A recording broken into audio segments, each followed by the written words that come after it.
और ये अभी शुरुआत देखी आप, ऐसी इकोनॉमिक क्राइसिस आएगी हिंदुस्तान में जो आपने अपने लाइफ में नहीं देखी होगी। भाई बोफोर्स की दलाली भूल गए, डीप दलाली भूल गए। भर खानदान दलाली करते आया 3 पुश्तों तक। यहाँ पे रफेल की दलाली बात बोल रहे हैं। चौकीदार चोर है पे कान पकड़ के माफी मांगनी पड़ी थी कोर्ट में, तब भी अकल नहीं आई। चीफ इलेक्शन कमिश्नर के मैसेजेस मेरे पास आ रहे हैं। सीनियर जुडिशरी सारों के सारे रिवोल्ट कर रहे हैं, इंफॉर्मेशन दे रहे हैं हमें। सिस्टम मुझे इंफॉर्मेशन दे रहा है, मोदी जी के बारे में, शाह जी के बारे में, उनके बेटों के बारे में। सुप्रीम कोर्ट के न्यायाधीश, chief justice, chief election commissioner, सब कुछ जब इन्हीं को रिपोर्ट करते हैं तो लीडर ऑपोजिशन काहे बने हो बबुआ? पीएम बन जाओ। अब ये हो सकता है कि जनता के प्रेशर को ये सप्रेस करने की कोशिश करें, इमरजेंसी जैसी चीज कर दे, हो सकता है। इमरजेंसी लगा देगा तो नानी याद आती है क्या? हमेशा रह रह के दादी की याद आ जाती है। डॉक्टर को दिखाइए, चाहिए साइकेट्रिस्ट की जरूरत है इस आदमी को, और कुछ नहीं। 24 घंटा अराजकता फैलाने के चक्कर में देखिए अघोषित इमरजेंसी तो लगी हुई है। बेचारे राहुल गांधी जी को फॉलो कर रहे हैं ना, 24 घंटा नाराजी में रहते हैं। तो हेलो दोस्तों, नमस्कार, जय श्री राम। दोस्तों आज की एक और डिबेट वीडियो काफी धमाकेदार होने वाली है, क्योंकि आज के डिबेट में हमें देखने को मिलने वाले हैं बीजेपी के प्रवक्ता अजय आलोक और कांग्रेस के प्रवक्ता आलोक शर्मा। दोस्तों राहुल गांधी ने अभी हाल ही में एक बयान दिया था कि 1 साल के अंदर अंदर बीजेपी की सरकार गिर जाएगी। बस उसी को लेकर आज का ये डिबेट चलने वाला है, जिसमें बीजेपी के प्रवक्ता अजय आलोक ने कांग्रेस के प्रवक्ता को डिबेट में अच्छे से धोते हैं और अच्छे से उन्हें बेइज्जत करते हैं, जिसे आज के इस डिबेट में हम लोग देखने वाले हैं। तो दोस्तों आज की ये डिबेट काफी मजेदार होने वाली है, तो आप लोगों से अनुरोध है वीडियो में अंत तक बने रहिएगा, तभी आप सभी को पूरी डिबेट समझ में आएगी। और हाँ दोस्तों, वीडियो अगर आप लोग को अच्छी लगेगी तो वीडियो को लाइक करके चैनल को हमारे जरूर सब्सक्राइब करिएगा। आइए आज की शानदार डिबेट को स्टार्ट करके देखते हैं। चलिए शुरू करते हैं। आर्थिक सुनामी आ रही है, भयंकर आर्थिक सुनामी अब आ रही है। उसका कारण है कि हिंदुस्तान का जो प्रोटेक्शन का सिस्टम था, जो इंटरनेशनल इकोनॉमी से एक प्रकार से शॉक अब्जॉर्बर था, उसको बीजेपी ने हटा दिया है। तो एक तरफ से भयंकर आर्थिक सुनामी आ रही है, प्राइसेस बढ़ रही हैं, और ये अभी शुरुआत देखी आप, ऐसी इकोनॉमिक क्राइसिस आएगी हिंदुस्तान में जो आपने अपने लाइफ में नहीं देखी होगी। ये हो रहा है, इसको आप कोई रोक नहीं सकता है। दूसरी तरफ क्या हो रहा है, हिंदुस्तान के अंदर, सिस्टम के अंदर इंस्टीट्यूशनल रिवोल्ट हो रहा है। तो आप सोचती हैं कि इलेक्शन कमीशन फुली कंट्रोल्ड है, वो 3 साल पहले फुली कंट्रोल्ड है। चीफ इलेक्शन कमिश्नर के मैसेजेस मेरे पास आ रहे हैं। Head of intelligence system, senior judiciary सारों के सारे रिवोल्ट कर रहे हैं, इंफॉर्मेशन दे रहे हैं हमें। तो जो कंट्रोल का सिस्टम था एक तरफ से, वो कोलैप्स कर रहा है अंदर से, क्योंकि लोगों को दिख रहा है कि जनता का प्रेशर अब ऐसा भयंकर आएगा, अगर हम इस रास्ते पे चलते गए तो हमारे लिए रिस्क हो जाएगा। आप क्या सोचते हो, अगर जनता को मालूम है कि इलेक्शन सिस्टम रिग्ड है और जनता की मतलब इकोनॉमिक प्रेशर, गरीबी, दर्द के कारण जनता में गुस्सा आ गया, आप क्या सोचते हो कि इलेक्शन कमिश्नर को डर नहीं लगेगा कल क्या होने वाला है? तो अब क्या हो रहा है, सिस्टम अंदर से ऐसे हिल रहा है पूरा। और मैं आपको ये बता दूं कि मेरे पास इंफॉर्मेशन आ रही है, सिस्टम मुझे इंफॉर्मेशन दे रहा है, मोदी जी के बारे में, शाह जी के बारे में, उनके बेटों के बारे में, मिनिस्टर्स के बारे में, अजीत डोवल के बारे में पूरा इंफॉर्मेशन है, धड़ाधड़ हमारे सिस्टम से आ रहा है। अब ये हो सकता है कि जनता के प्रेशर को ये सप्रेस करने की कोशिश करें, इमरजेंसी जैसी चीज कर दे, हो सकता है। बट अब हम दूसरी स्टेज में जा रहे हैं, पहले हम फुल कंट्रोल स्टेज में थे, अब ये आउट ऑफ कंट्रोल जा रहा है इनके। तो ये डायनामिक चल रही है, और आप देखना, मेरे अंदाजे से, मेरा असेसमेंट है, 1 साल के अंदर मोदी जी प्राइम मिनिस्टर नहीं होंगे। क्या कहना चाहते हैं आलोक जी? राहुल गांधी क्यों कह रहे हैं कि इमरजेंसी लगानी पड़ेगी और 1 साल में पीएम नहीं रहेंगे नरेंद्र मोदी, क्यों ऐसे? देखिए पीएम नहीं रहेंगे, वो एक पॉलिटिकल एंगल है कि भाई जिस तरह के देश में हालात होते चले जा रहे हैं, तमाम लोगों से उनका भरोसा उठेगा। और ये लोग हम केवल नहीं कह रहे हैं, तमाम एजेंसियां भी कह रही हैं, और उन्होंने तमाम लोग जो जो उनको मैसेज दे रहे हैं, फीलर्स दे रहे हैं, वो भी बताया। लेकिन दुर्भाग्य ये है कि 12 साल में इस देश की अर्थव्यवस्था का जो भट्टा बैठा है, उसी का नतीजा है कि किस तरह से उन्होंने इंटरनल जो फैक्टर्स होते हैं, इंटरनल जो हमारे शॉक एब्जॉर्वर्स होते हैं, उनको सबको समाप्त कर दिया, क्योंकि पूरी नीति जो है वो अडानी के ऊपर केंद्रित हो गई। अब मानक जी, इनकी कोई नीतियां नहीं है, इनको हिंदू मुसलमान करके चुनाव जीतना होता है, इलेक्शन कमीशन को अपनी मुट्ठी में रखना होता है। लेकिन एक बात पर यकीन नहीं हो रहा राहुल गांधी की, वो कह रहे हैं कि चीफ इलेक्शन कमिश्नर उनको मैसेज भेज रहे हैं, ज्ञानेश कुमार राहुल गांधी को मैसेज कर रहे हैं, किसी को हजम नहीं हो रही है बात। तो ज्ञानेश कुमार जी को अभी तक रिएक्ट कर देना चाहिए था, क्यों नहीं करवा देते आप लोग? आपके तो सब जानकार हैं, चहेते हैं। नहीं है। भाजपा के तो सब पिट्ठू हैं, जेब में रहते हैं। करवा दो इससे, कहो कि आईबी चीफ ने और तमाम लोगों ने जिन्होंने राहुल गांधी भी नाम लिए उनसे सबसे एक प्रेस कॉन्फ्रेंस करवा दो कि सब झूठ बोल रहे हैं। कहीं ना कहीं से कुछ है, धुआं है तो आग भी है नीचे। हालत खराब है देश की। अब आपके कुछ मीडिया के साथी जो हैं वो सारा दिन मोदी जी है तो मतलब 2-2 घंटे मेलोडी पे शो कर रहे हैं आप लोग, और मेक इन इंडिया की बात करते हैं। फिर दुर्भाग्य ये है, देश का देश कहां जाके रोकोगे? इमरजेंसी वाली बात कहां से आ गई? 2047 इमरजेंसी वाली आशंका कहां से आ गई? 2000 अरे एक मिनट सुनो ना भाई मानक जी। आईएमएफ इंटरनेशनल मॉनेटरी फंड ने हमारे आंकड़ों को सी कैटेगरी में रखा है, क्योंकि सारा दिन बैठ के आंकड़ों की बाजीगरी करते हैं लोग। अरे भाई आंकड़े बहुत अच्छे दिखाते हैं, फिर 80 करोड़ लोगों को राशन देने की जरूरत है, रुपया कंट्रोल में नहीं है, बेरोजगारी चरम पर है, महंगाई चरम पर है, बैलेंस ऑफ पेमेंट नेगेटिव चला जा रहा है, इंपोर्ट बढ़ता चला जा रहा है, लेकिन आंकड़े बहुत अच्छे हैं। यार मतलब ये समझ ही नहीं आ रहा है। देश को बिल्कुल आप लोगों ने बेवकूफ समझ लिया है भाजपाइयों ने। देश के ऊपर 5 गुना कर्जा हो गया, लेकिन उसके बावजूद मोदी जी हैं तो चंगा है, सब चंगा है। अरे यार कहीं तो आलोक जी, इसीलिए ये सारे आंकड़ों की वजह से ही आप और राहुल गांधी ये कह रहे हैं। अंतिम वाक्य कह रहा हूं मानक जी एक इंपॉर्टेंट चीज कह रहा हूं मैं। मानक जी एक इंपॉर्टेंट चीज कह रहा हूं। देश के अंदर अपना घर का गोल्ड गिरवी रख के लोग किस्तें चुका रहे हैं, ईएमआई दे रहे हैं, खाने के लिए नहीं है। 85% एक साल में बढ़ा है। गोल्ड बैंकों में गिरवी रखो या मुथूट पे गिरवी रख के अपने घर को चलाना, और उसके बाद पेपर लीक हो रहे हैं। पर मोदी जी हैं तो विश्व गुरु बनेंगे हम 2047 में। ओके आलोक जी, एक सवाल और, उसके बाद डॉक्टर अजय आलोक, एक सवाल और आलोक जी, एक सवाल और। ये 1 साल में मोदी जी पीएम नहीं रहेंगे, इमरजेंसी लगा देंगे, ये मतलब हवा हवाई है, इसके पीछे भी कोई सब्सटेंस है आलोक जी?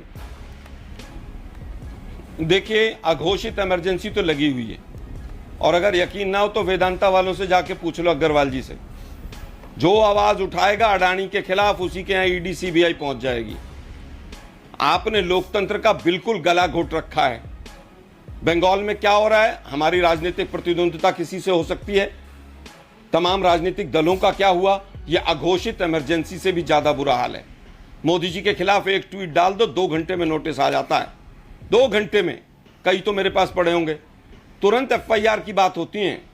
आप देख लो अगर करके नहीं करना हो तो। हालत यह है कि हर चीज के ऊपर जो कंट्रोल है, जो राहुल गांधी जी ने बात की है कि वो कंट्रोल छूटता चला जा रहा है। अब वो जिस तरह से जांच एजेंसियां और तमाम समझते थे कि यार ये तो राहुल गांधी जो है वो कुछ नहीं कर पाएंगे, कांग्रेस कुछ नहीं कर पाएगी और मोदी जी ही देश को पता नहीं कहां ले जाएंगे। मोदी जी ने देश को गड्ढे में पहुंचा दिया है, और मोदी जी को अब सब समझ गए। वो 56 इंच का सीना, पाकिस्तान के 2 टुकड़े और कर देंगे हम, ये कर देंगे हम, वो कर देंगे, और भाषण दे दे के निकल गए चुपचाप राफेल में दलाली खा के। कोई जांच नहीं होती इस सरकार के अंदर। अजय यहां से शुरू करिएगा, कर्म कर दिया। अजय यहां से शुरू करिए। जिले के अंदर ये सीसी ज्ञानेश कुमार राहुल गांधी को मैसेज कर रहे हैं। ज्ञानेश कुमार जी राहुल गांधी को मैसेज कर रहे हैं, यहां से शुरू करिए अजय आलोक। बड़े नाराज लग रहे हैं आलोक जी, बहुत गुस्सा में बेचारे। राहुल गांधी जी को फॉलो कर रहे हैं ना, 24 घंटा नाराजी में रहते हैं। राहुल गांधी जी की बात क्या करनी है भाई? मानक, भैंस पूंछ उठाएगी तो क्या सोना निकालेगी? सुप्रीम कोर्ट के न्यायाधीश, चीफ जस्टिस, इलेक्शन कमिश्नर, सब कुछ जब इन्हीं को रिपोर्ट करते हैं तो लीडर ऑपोजिशन काहे बने हो बबुआ? पीएम बन जाओ, सारा चीज सुधर जाएगा ऐसे डंडा उठा के। राफेल की दलाली खाई, बोफोर्स की दलाली भूल गए, जीप दलाली भूल गए। भर खानदान दलाली करते आया 3 पुश्तों तक, यहाँ पे राफेल की दलाली बात बोल रहे हैं। चौकीदार चोर है पे कान पकड़ के माफी मांगनी पड़ी थी कोर्ट में, तब भी अकल नहीं आई। राफेल की दलाली करते हैं। अरे शर्म कीजिए कुछ बोलने के पहले। ये हुई ना बात। और क्या बेसिर पैर वाला बात, गफलत में 24 घंटा रहना, हेलुसिनेशन होना। डॉक्टर को दिखाइए, चाहिए साइकेट्रिस्ट की जरूरत है इस आदमी को, और कुछ नहीं। 24 घंटा अराजकता फैलाने के चक्कर में मैं कह रहा हूं सुनामी आएगी, आर्थिक इमरजेंसी, मोदी इमरजेंसी लगा देगा 1 साल बाद, मोदी सरकार गिर जाएगी। अरे जब इमरजेंसी लगा देगा तो नानी याद आती है क्या? हमेशा रह रह के दादी की याद आ जाती है। इमरजेंसी लगाने का पाप तो आप ही लोगों ने किया था, जिसकी माफी मांगते मांगते कभी आज तक आप लोग के हाथ नहीं थकते। इस देश, लोकतांत्रिक देश में इमरजेंसी लगाने का पाप कहने वाले कह रहे हैं कि मोदी इमरजेंसी लगा देगा। कितने प्रेसिडेंट रूल लगाए मोदी जी ने? एक ही काम रह गया, सुबह से रात तक उठते बैठते जागते गाली दो मोदी को, गाली दो। अघोषित इमरजेंसी है, गाली दिन भर देते देते अघोषित इमरजेंसी है। दादी की इमरजेंसी याद है ना, सबको जेल में ठुकवा के रोज दिन डंडे से पिटवाती थी सारे लीडर्स को। पिटे हैं क्या आप लोग कभी? कोई पिटा कांग्रेसी? भाग जाते हैं हैदराबाद छिपने के लिए जब केस होता है तो आप कहते हैं घोषित इमरजेंसी है।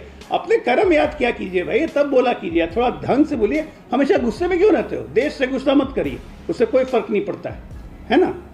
दलाली फराली ये वो। शाबाश बेटा। जरा सोचिए आप लोग यहाँ जितने लोग पैनल में बैठे हुए हैं, अभी आज के समय, इस क्राइसिस के समय, इस महान राहुल गांधी के हाथ में देश होता तो इकोनॉमी कहाँ जाती है आपकी विजय जी? बहुत अच्छे हाथ में चली जाती इकोनॉमी। तो जिस आदमी को नीट का फुल फॉर्म नहीं आता है वो पेपर लीक की बात करता है। आपने किया क्या था भाई? 10 साल में आप अपने ही काम से हमारे काम को तुलना करोगे ना। 2006, 7, 8, 9 कब ऑल इंडिया पीजी के और ऑल इंडिया सीबीएसई के पेपर लीक नहीं हुए? कभी इन लोगों ने माना? खुलेआम पेपर सर्कुलेट होते थे, दिखाए जाते थे स्क्रीन पे। कभी माना कांग्रेसियों ने? कभी एग्जाम कैंसिल किया? नहीं, करना ही नहीं है, गलती माननी नहीं है। कांग्रेस का मुख्यमंत्री खुलेआम कहता है 500 करोड़ देने पड़ते हैं मैडम को मुख्यमंत्री बनने के लिए। पता नहीं सिद्धारमैया अभी डीके ने कितने दिए होंगे। जहां इमरजेंसी तो नहीं लगाएंगे ना, भ्रष्टाचार के दलदल में गिरा हो, इमरजेंसी तो नहीं लगाएंगे का कारोबार कर लिया इन्होंने। इमरजेंसी हमने प्रेसिडेंट रूल मैंने कहा गिनवा लीजिए मोदी जी ने कितनी बार लगाए हैं। इमरजेंसी तो हमारे सपने में एक गंदे ख्याल की तरह आती है जहां पे डंडे खाने पड़े थे हमारे नेताओं को। मोदी जी सरदार का भेष बना के घूमते छिपते फिर रहे थे हर जगह। ओके, आलोक शर्मा, इमरजेंसी वही बात करता है जिसके दिमाग में इमरजेंसी माइंडसेट होती है। कांग्रेसियों में कभी विकसित भारत का विजन ही नहीं था। कांग्रेसियों में कभी विकसित भारत का विजन ही नहीं था। एक्सप्रेसवे का कभी कॉन्सेप्ट ही नहीं था।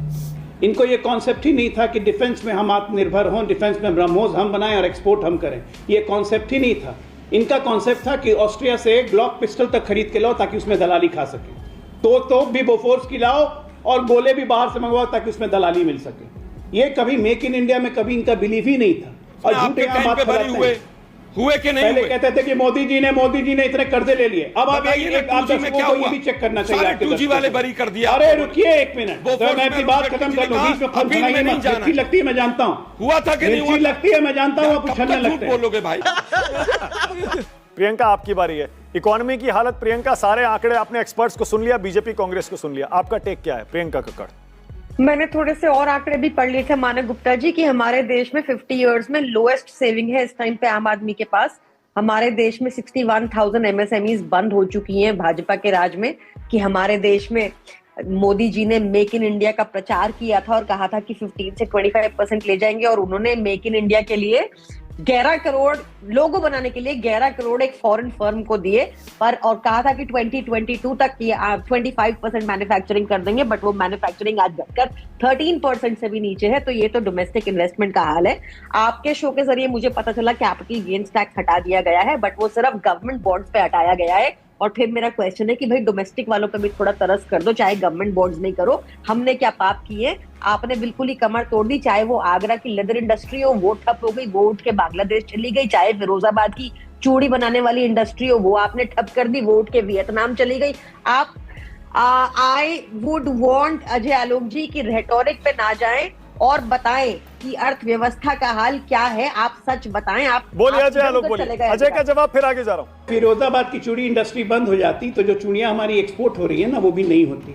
आगरा की लेदर इंडस्ट्री अगर बांग्लादेश चली जाती तो बांग्लादेश का इतना खस्ता हाल हुआ नहीं होता। आगरा की इकोनॉमी या जीडीपी कंट्रीब्यूशन तो बढ़ रहा है हर जगह से, तो आपको दिखता नहीं है, तो मेरा दृष्टि दोष नहीं है।